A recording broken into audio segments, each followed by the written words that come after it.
ओम शांति। अॼु जा वाक्य आहिनि ॿारनि जी भिन्न भिन्न स्टेजिस।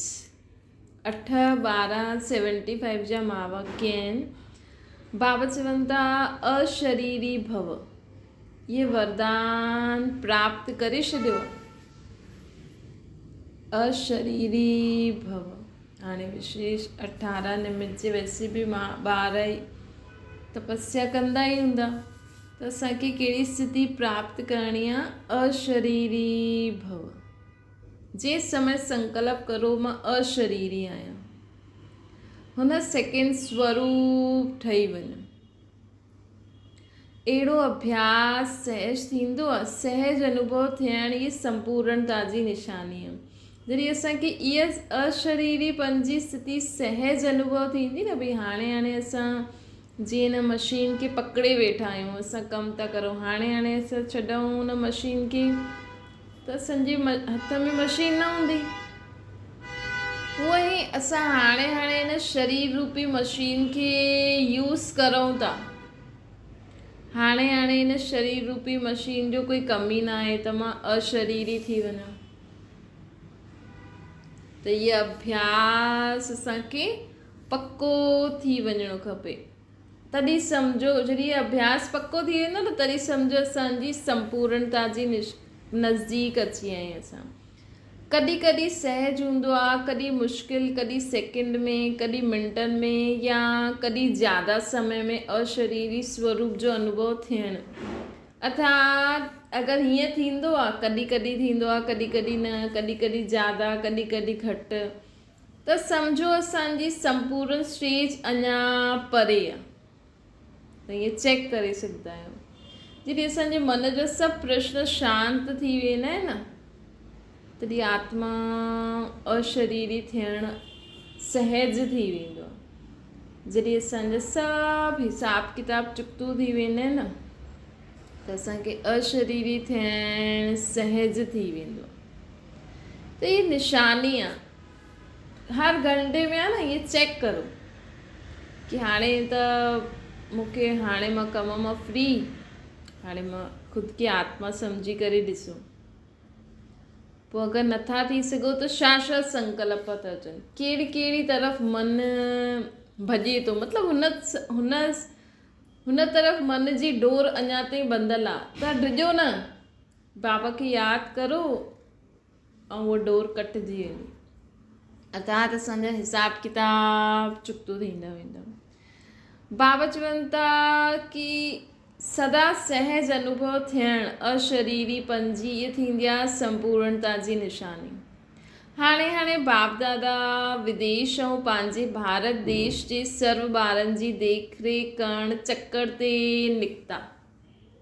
हाणे बाबा विदेश ऐं देश जी सर्व ॿारनि जी देखरेख करण लाइ चकर ते विया। चकर लॻाईंदे उहे बाबा विशेष छा ॻाल्हि ॾिठई? 3 प्रकार जे ॿार ॾिठई बाबा। पहिरीं वारी क्वालिटी कहिड़ी ॾिठई? हाणे ख़ुदि खे चेक करो, असां कहिड़ी क्वालिटी में आहियूं। बाबा ॾिठई पहिरीं क्वालिटी वारी आत्मायूं अहिड़ियूं आहिनि जो ज्ञान रतन ऐं यादि जी शक्ति द्वारा सर्व शक्तियुनि खे स्वयं में संपन्न करण वारियूं आहिनि। सर्व शक्तियुनि सां स्वयं खे संपन्न करण वारियूं आहिनि। सदा इन में बिज़ी रहंदियूं आहिनि। ज्ञान रतन ऐं यादि जी शक्ति द्वारा सर्व शक्तियुनि खे स्वयं में संपन्न करण वारियूं, निरंतर चैतन्य चात्रक जो हर सेकेंड वठण वारा, अर्थात धारण करण वारा, जेके सिवाय प्राप्ति जे व स्वयं खे संपन्न ठाहिण जे ॿियो कोई लॻाव ई न आहे। मतिलबु अहिड़ी पहिरीं क्वालिटी वारी आत्मा कहिड़ी ॾिठई बाबा? जो सिर्फ़ु है न ज्ञान रतन ऐं यादि जी शक्ति द्वारा स्वयं खे संपन्न कराइण में ई सॼो उन में ई लॻाव आहे। उनजो राति आहे अथवा ॾींहुं, लग्न हिकु रसी आहे उनजी। अहिड़ी चैतन्य चात्रक विदेश ऐं भारत ॿिन्हिनि स्थाननि ते बाप दादा ॾिठई। त चेक करो, असां राति ॾींहुं ख़ुदि खे संपन्न ठाहिण में ई लॻा आहियूं। भई सेवा बि छो था करो? अॼु बाबा चई न, जंहिं वटि ज्ञान हूंदो आहे उहो ॾियण बिना रही न सघंदो आहे। त असां त ज्ञान सां ऐं यादि जी शक्ति सां स्वयं खे श्रृंगारदा था वञूं, लेकिन असां वटि आहे त असां ॿियनि खे बि ॾींदा वञूं, लेकिन ॾियण समय बि असांखे ख़ुदि खे बाबा जी यादि में रही करे इहे ई उन्हनि जे ॿुधी में हूंदो कि बाबा मां बसि हिते सेवा जे लाइ आहियां, मूंखे बसि बाप समान ठहिणो आहे ऐं हिननि खे ठाहिणो आहे, हिन ई लग्न में लॻल पियो। ॿी क्वालिटी वारी बाबा कहिड़ी आत्माएं ॾिठई, जेके न सर्विस जी लग्न में मगन आहिनि। पहिरीं क्वालिटी वारी ख़ुदि खे संपन्न ठाहिण में हुन जी लग्न में मग्न आहिनि, त ख़ुदि सां गॾु पोइ ॿियनि खे बि ठाहींदा। ऐं ॿिया वारा न ॿियनि खे ठाहिण जी लग्न में मग्न आहिनि, ॾींहुं राति सर्विस जा प्लान ठाहिण में व्यस्त हूंदा आहिनि। सर्विस जे फलस्वरूप स्वयं में ख़ुशी जो अनुभव कंदा आहिनि। ॾिसो, असां ॿियो कुझु बि न करूं न, सम्झो असांखां पुरुषार्थ नथो बि पुॼे थो, लेकिन असां सर्विस कंदा रहंदा आहियूं न, त असांजे जीवन में बाबा जो ठहिण खां पोइ सभिनि खां पहिरीं प्राप्ति इहा आहे ख़ुशी। त बाबा चवनि था कि पोइ असांखे ख़ुशी जो अनुभव थींदो आहे। त ॿी क्वालिटी वारी आत्मा आहे न, उहा उनखे पुरुषार्थ जी एॾी लग्न न आहे, लेकिन सर्विस जी ज़्यादा आहे। सर्व शक्तियुनि जो हर संकल्प में माया जी ठहिण जी शक्ति जो व अशरीरी भव जे वरदान जी प्राप्ति जो अनुभव करण में सदा हिकु स्थिति न रहंदी आहे हुनजी। पहिरीं क्वालिटी वारी आत्मा कहिड़ी आहे, जो न सर्व शक्तियुनि खे हर संकल्प में माया जी ठहिण जी शक्ति अशरीरी भव जो वरदान प्राप्त करण में सदा ख़ुदि खे संपन्न ठाहिण में सदा हिकु स्थिति रहंदी हुनजी। ऐं ॿी क्वालिटी वारी आत्मा उहा इहे पुरुषार्थ बि कंदी, लेकिन सदा हिकु रस न रहंदो, छोकी हुनखे सेवा में जास्ती बिज़ी रहिजी वेंदी। ख़ुशी जो अनुभव हुनखे विशेष थींदो। जो सेवा कंदा आहियूं न, जॾहिं असां बाबा जी कार्य में चाहे मन वचन कर्म, त असांजे जीवन में ख़ुशी ॾाढी ईंदी आहे। त हुन अहिड़ी सेकेंड क्वालिटी वारी आत्माउनि खे सेवा जे कारण ख़ुशी हूंदी, लेकिन शक्ति जो अनुभव घटि हूंदो हुनखे। नॉलेजफुल जो अनुभव ज़्यादा आहे, पावरफुल जो अनुभव घटि हूंदो हुनखे।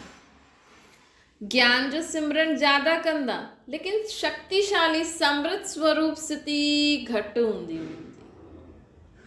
ऐं पहिरीं क्वालिटी वारा में सभु क्वालिटीज़ फुल हूंदियूं। टे प्रकार जा ॿार बाबा ॾिठई, जो ॾींहुं राति मंज़िल के साम्हूं रखंदे हुए, संपूर्ण ठहिण जी शुभ आशा रखंदे हुए सदा पुरुषार्थ में व्यस्त, पुरुषार्थ में समय ज़्यादा ऐं प्राप्ति जे समय कम अनुभव कंदा आहिनि। टी क्वालिटी वारी आत्मा कहिड़ी आहे, जो ॾींहुं राति मंज़िल खे त साम्हूं रखंदी आहे, भई मूंखे बाप समान ठहिणो आहे, संपूर्ण ठहिण जी शुभ आशा भी रखदी आहे, पुरुषार्थ भी कंदी आहे, पुरुषार्थ में समय भी ॾींदी आहे, लेकिन प्राप्ति जो समय कम अनुभव कंदी आहे। के न के समस्या जो समाधान करण में ही ज़्यादा समय लगाए ॾींदी आहे। अहिड़ी आत्मा मुश्किल के सहज ठाहिण में मुश्किल के सहज ठाहिण में लॻण वारा अहिड़ा ॿार ॾाढा समय युद्ध स्थल में ही स्वयं खे अनुभव करण वारा आहिनि। भई मुश्किल ॻाल्हि खे सहज करण में ही वो खुदि पुरुषार्थ कंदा रहंदा आहिनि, युद्ध कंदा रहंदा आहिनि। जीअं त अतीन्द्रिय सुख जे झूले में अर्थात प्राप्ति जे अनुभव में घटि रहण वारा आहिनि। अहिड़ी आत्मा आहिनि। अहिड़ा बि ॾाढा ॿार ॾिठई बाबा। त चेक करो असांजी कहिड़ी स्थिति आहे। पहिरीं स्थिति आहे, ॿी स्थिति आहे या टी स्थिति आहे। असां पुरुषार्थ त कंदा आहियूं, लेकिन प्राप्ति घटि अनुभव कंदा आहियूं। त बाबा चई न हिकु बार कि असां पुरुषार्थ त करूं था, लेकिन प्राप्ति छो नथी थिए? छो जे असां हुनखे कार्य में न लॻाईंदा आहियूं, शक्तियुनि खे गुणनि खे कार्य में नथा लॻाए सघूं। भई असां वटि सभु खाइण पीअण जी चीजूं आहिनि, फर्स्ट क्लास सभु चीजूं आहिनि, लेकिन उन्हनि खे यूज़ करणु न ईंदो त असांखे प्राप्ति घटि थींदी न। त इहे 3 क्वालिटी वारी आत्मा बाबा ॾिठई।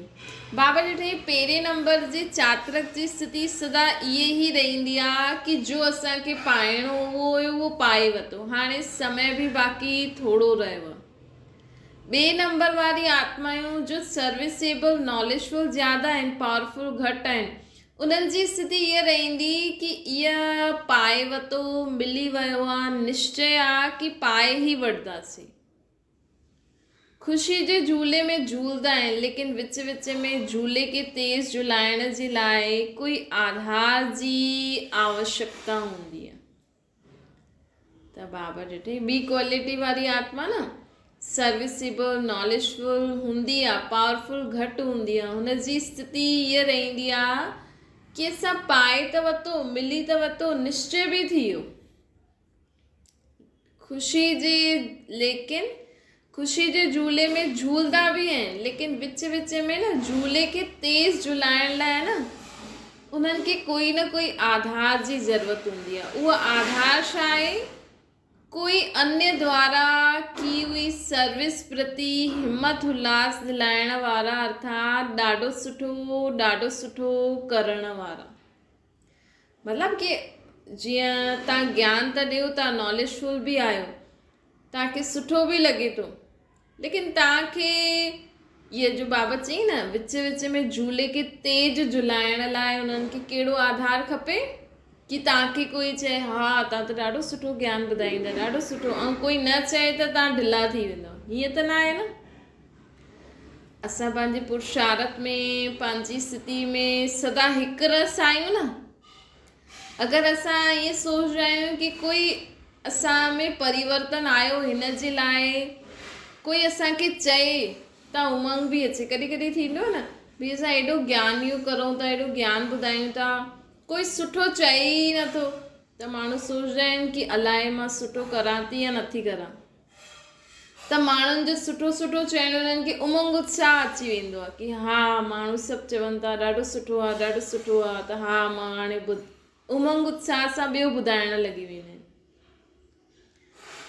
त हीअं त न थींदो आहे न। त इहे सेकेंड क्वालिटी वारी ॿार आहिनि जो सोच रहा आहिनि हा असां में ज्ञान त आहे, असां सुठो बि ॿुधाईंदा आहियूं, सुठो बि करूं था, लेकिन उन्हनि जो उमंग उल्लास हिम्मत ॿियो कॾहिं वधंदी आहे जॾहिं कोई सुठो चइण वारो हूंदो आहे, न त ख़ुशी जो झूलो झूलदे झूलदे रुकिजी वेंदो आहे।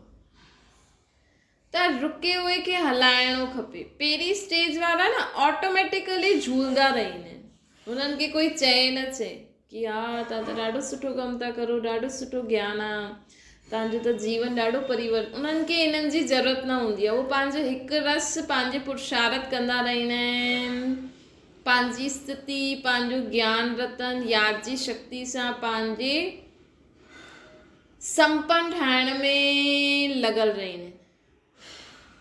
3 स्टेज वारी आत्मा जी स्थिति न कॾहिं प्राप्ति व कॾहिं विजय जे आधार सां अति हर्षित, कॾहिं बार युद्ध जी परिस्थिति में थकावट अनुभव कंदा आहिनि। 3 स्टेज वारी आत्मा न उहो छा हूंदी आहे? पुरुषार्थ करे थी, कॾहिं हुनखे प्राप्ति थिए थी, विजय थिए थी त हर्षित रहे थी, कॾहिं बार युद्ध जी परिस्थिति में पोइ थकी वेंदी आहे। के न के साधन जे सहारे ते स्वयं खे थोरो समय जे लाइ ख़ुशी जो अनुभव करण वारा, कॾहिं ख़ुशी कॾहिं शिकायत। त 3 क्वालिटी वारी विच विच में कॾहिं ख़ुशि, कॾहिं सुठी, कॾहिं कोई परिस्थिति आई त ढिला थी वेंदा, कॾहिं शिकायत कंदी छा करां, कीअं करां त थी, एतिरी महिनत करां थी, मुंहिंजी तक़दीर ई अहिड़ी आहे, ड्रामा में अहिड़ो ई मुंहिंजो पार्ट नूंदल आहे, ऐं कल्प पहिरियों एतिरो ई थियो हुयो, ईअं कॾहिं ऊंचो कॾहिं हेठि, हिन सीढ़ी ते चढ़ंदा उतरंदा रहंदियूं आहिनि 3 क्वालिटी वारी आत्मा। टे प्रकार जा ॿार अहिड़ा ॾिठा। समय जे प्रमाण वर्तमान स्थिति हर समय सर्व प्राप्ति जी अनुभव जी थियणी खपे। हाणे बाबा चवनि था हाणे जे समय जे अनुसार न असांखे हर समय सर्व प्राप्ति जे अनुभव ई हुजणा खपनि। असांखे हर समय सर्व प्राप्तियुनि जी अनुभूति थियणी खपे।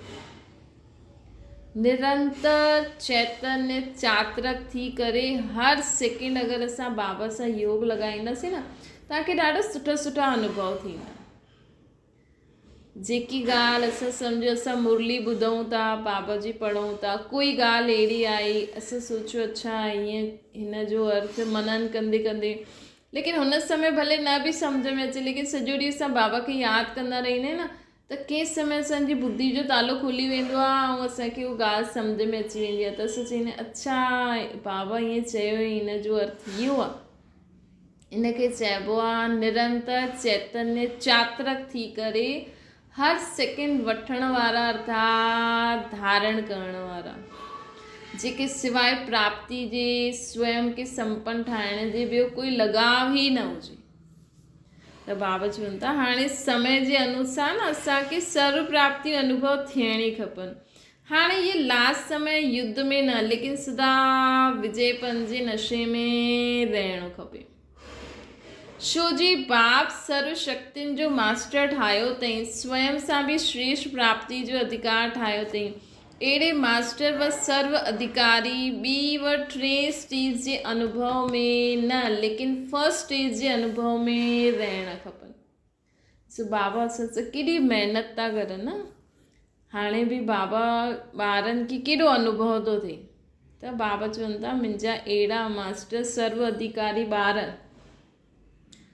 सेकेंड थर्ड न फर्स्ट स्टेज में हुजणा खपनि।